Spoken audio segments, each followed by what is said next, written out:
Your time has been used up completely. Actually, thank you, Jerry. You gave me a moment to calm down because I'm so nervous. I'm just being in awe of being up here. Thank you for calling me. I'm so excited. I spiked when you said something, and I almost raised my hand back there and said, oh, gotta ask you this. So I have so many questions. I wrote them on my hand, and then I washed my hands, so I'm going to have to really focus on what I want to ask. Come into the vortex. Come into the vortex. Okay, I'm going to go for the one that spiked me back there when you said if you are and thank you so much for doing what you do, and I love being here, and I'm so happy to be here. Oh gosh, can I just stay here? Oh. Okay. No. My question is when you said when you're lined up with source energy, you croak, you die, you're in the vortex, and if you're in the vortex, then there would be nothing beyond that. Please tell me what happened with Jesus, because there is such controversy. He was in the vortex and he was done and he never came back. And I just have so many questions. I feel so connected to Jesus in a way that I can't explain, that my heart sings, and I don't know what that's about. Well, we have some questions for you about that.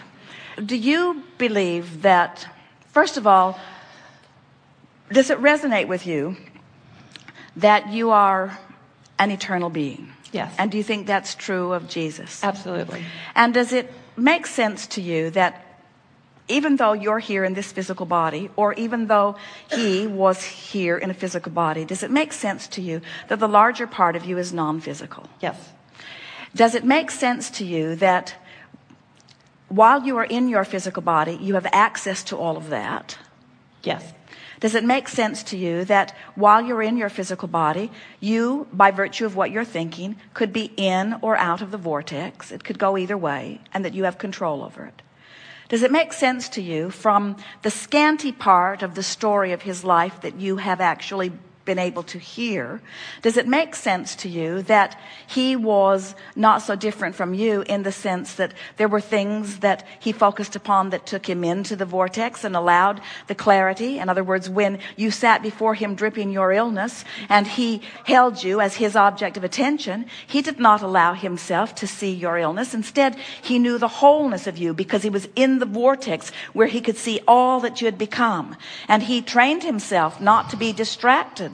Do you think that he was always that way?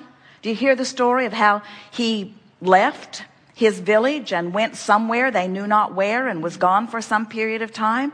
Do you know where he was? No, where was he? He was off learning how to get into the vortex. He was off learning how to meditate. He was learning to control his mind. He was distracted from the trauma of his village, off to himself, turning into the vibration of the wholeness of who he is, so that from inside the vortex he could see the wholeness. That's why when he returned, while he did not always stay in the vortex, once he integrated back into his society, he had trained himself so that he could predominantly be in the vortex. Do you think he was in the vortex the day they nailed him up? I don't know. I don't think so. Well, what's your guess? No. Is that not a powerful message that he would bring?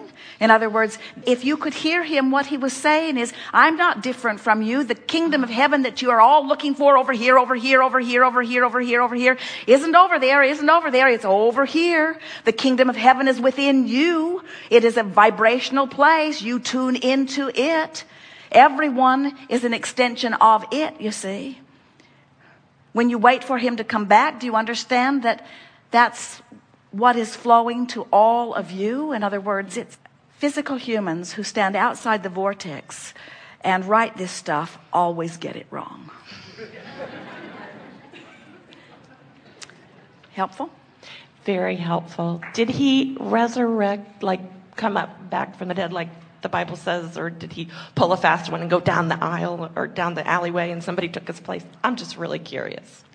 He reemerged into non-physical, as each and every one of you will. He became source energy, as each and every one of you are. Reemerges back into physical experience, as each and every one of you are doing. In other words, he was not an anomaly. He was not an anomaly, and yet all the things that you want to believe about him are accurate. In other words, but they are accurate of you as well. Thank you.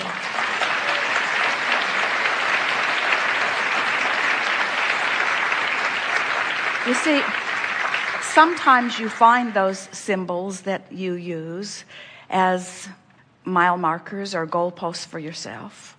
And certainly there's a lot of that happening there. But then humans distort the stories beyond the laws of the universe.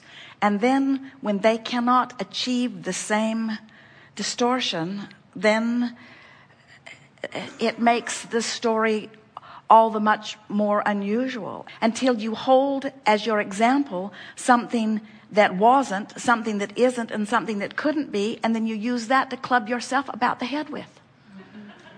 You say, we're not walking on water yet, we haven't got it. And we say, this is a vibrational place. In other words, Esther met someone years ago who was going to meditate. And when Esther visited with her, she said, yes, every day we levitate. And Esther said, really? You all levitate? And she said, yes. But when Esther looked in the little window of the room where they were all levitating, they weren't levitating. They were all sitting on the floor. But if Esther had been in the room with them, she would have had the experience of levitation with them.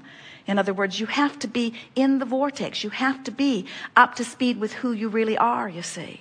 And so what Jesus' primary message is that he was the extension of source energy. It was translated in many different ways. It's translated that he was the Son of God, eventually the only Son of God. In other words, it got more and more distorted as time goes by. But there was nothing that he was saying then or would say to you now that is different than what you are hearing here. And you can tell by the resonance that you feel within you when you find a piece of something that the source within you agrees with. We are not wanting to go back into history and rewrite any books.